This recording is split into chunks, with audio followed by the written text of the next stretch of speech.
welcome or welcome back to my channel. This is Easily Knitfluenced and my name is Michelle. So today I wanted to film a video about knitting flops. Reason being, I've been going through my yarn stash and we've been doing a big declutter of our entire house here, and so we've been organizing and tidying, and my yarn stash has been no exception. So I have unearthed a bunch of different flops, 3 in particular actually, from my entire time knitting. Some of these are 2 of them are more recent. One is very, very old. I'd forgotten I even had it. And I thought it might be valuable to just shed a little light on the things that don't necessarily work out. Because again, this is a craft. Not everything is gonna be a winner. And I also think, by the way, especially if you feel like you're just starting out and you have these knitting flops for whatever reason, you also don't necessarily need to like draw any lessons from each of them. I certainly haven't from some of these. And sometimes a project is just not good and you just don't like it, and that's also fine. Not everything needs to be sort of a big broad lesson that you can apply and learn from in the future. I think with everything, there's going to be wins and there's going to be some flops. So in the spirit of transparency, I thought I would share some of mine. So I figured I'd start with one of the more recent ones, and one that I kind of got quite far with before I decided I really didn't want to continue. So let me show this, hold this up for you, and hopefully you can see. This is the body, the truncated body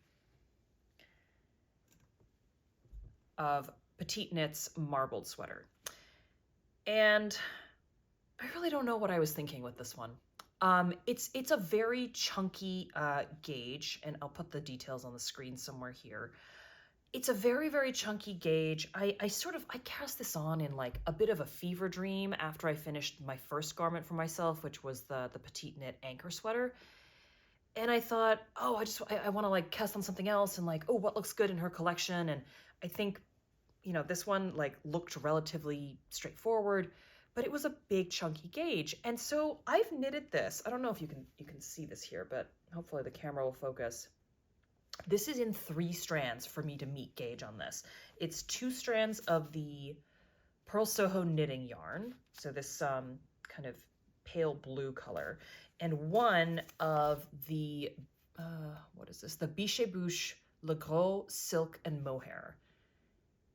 And I don't know what I was thinking with this combination. I mean, this garment is so, just this doesn't even have the sleeves on it yet. This is so heavy that I got down to the bottom.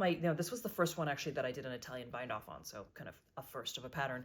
I got to the bottom and I'm like, I haven't even knit sleeves for this, and I already cannot picture ever wearing it, which is too bad. Because it is a cool pattern, and I think to me it was just, I think I got really hung up on this concept of gauge, which like I finally understood when I did the anchor sweater, which was my first garment for myself. And I was like really obsessive about like meeting the gauge for this. And I just threw together some of the yarns that I had in my stash, meaning the knitting yarns. And then I bought this mohair at a store to pair with it, looking for like that marled look that you see in the pictures on her page. And this was just a miss. I kind of knew as soon as I got to the end of the body, I was like, I am never gonna wear this.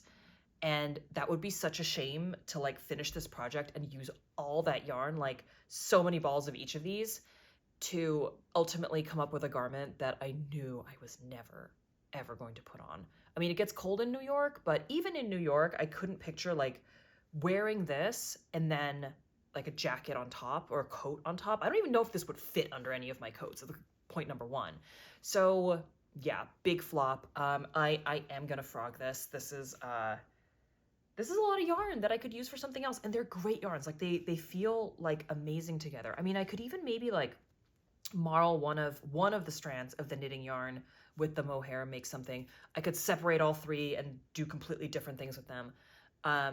Because yeah, this ain't it. So that was flop number 1, which is a shame. But I do really like the pattern and I like the concept. I just think my execution was a complete failure in this. So what I would like to do, I think, is potentially redo the pattern in like a much fluffier yarn. So maybe even use the ones she recommends for like a lighter feel, because this is just like too much yarn for me to ever put on.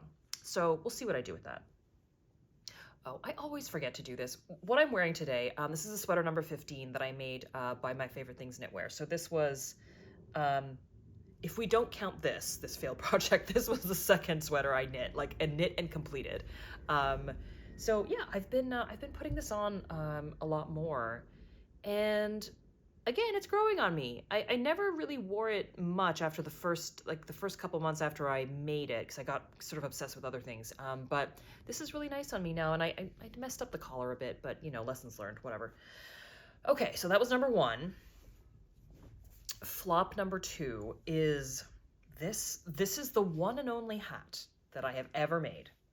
And you can see I've already started to unravel it because I found that it was just so upsetting. So this is a hat I made from a starter kit from Pearl Soho, sort of a learn to knit a hat kit, which I don't even know if they sell anymore, and I'm also not sure what yarn this is. Like, from the looks of it, this looks like one of their worsted twist yarns from way back, which again, they probably also don't sell anymore.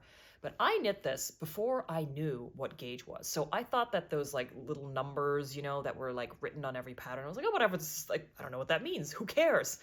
And so I took my head circumference and I just knitted the size for that with the needles that they recommended and the yarn they recommended. And surprise, surprise, viewers, I did not meet gauge. So this, I have a big head, and this is just like a sack on me. So I'll show you.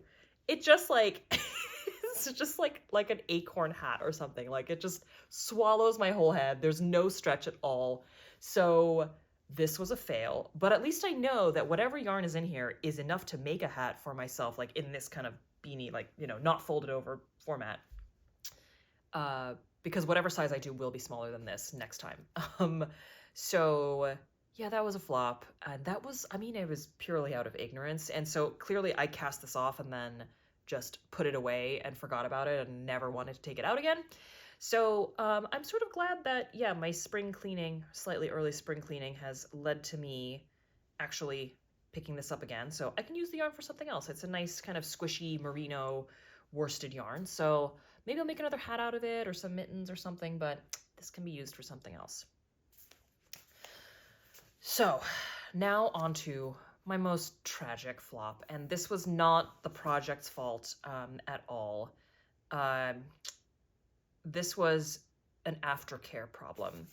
And this is the first garment I ever knitted, not for myself, but it was for my son. And it is now completely felted. It's so sad. It makes me so sad to look at it. It's like a solid felted sheet now.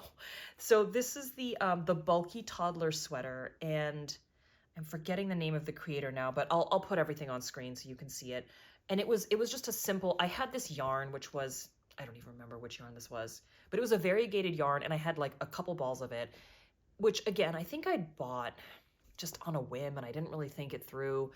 And so I thought, okay, if I'm going to try garment knitting, why don't I make something small for my son? And that way it's not a giant, huge project. I can use some yarn I already have, which was a bulky weight yarn. And so I got this pattern for it. And it was a lovely sweater. But unfortunately, I think it was a superwash, but it also got put in the dryer. Not by me and not by my husband. The person who put it in the dryer will forever be unnamed, and it wasn't their fault. This just ended up in the main hamper somehow, just carelessness. And so it felted completely, and now it just sort of sits in my yarn stash, in my box, kind of as a reminder of my carelessness, and a terrible reminder not to do it again.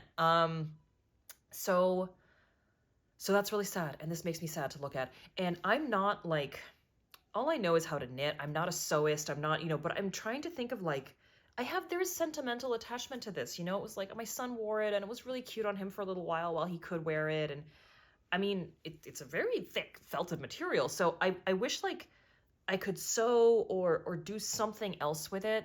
Like, I don't even know what this would be good for, like maybe slippers for little kids, or because there's like a good amount of fabric here that I could shape into something else if I knew what to do with it. I just don't know where to find patterns like that. So I don't know, big flop, obviously, but I hope I can repurpose it into something useful so that it doesn't just sit in my knitting stash mocking me and making me sad every time I have to look at it. Uh, so we'll see. We'll see what I end up doing with this. But if any of you have good suggestions for what to do with felted yarn that could still make it useful, because it's very warm and it's durable, you know, it's probably good for toddlers in some way. So if you have any suggestions, leave a comment down below. I would love to hear what you guys think. So that's that. Those are a couple of the flops. A little short video here that that I unearthed in my spring cleaning. You know, hopefully you can take from this, like, these journeys are not linear. You know, I think when you see the Everything I Knit videos or like the podcasts, I think people don't tend to talk about the projects that didn't go well. So I'm here to tell you, if you're a beginner and you're just starting on garments, more than likely you're going to make some mistakes, and that's okay. You can, I mean, well, other than this, which I can't really do anything with this yarn, most of the yarns you can just unravel them and use them for something else. So, you know, no harm, no foul. It's all good. So I hope you enjoyed this video. You know, I'll be back again with some more yarn reviews and probably a new podcast episode at some point soon. But in the meantime, hope you enjoy the rest of your day, and thanks for tuning in. Bye for now.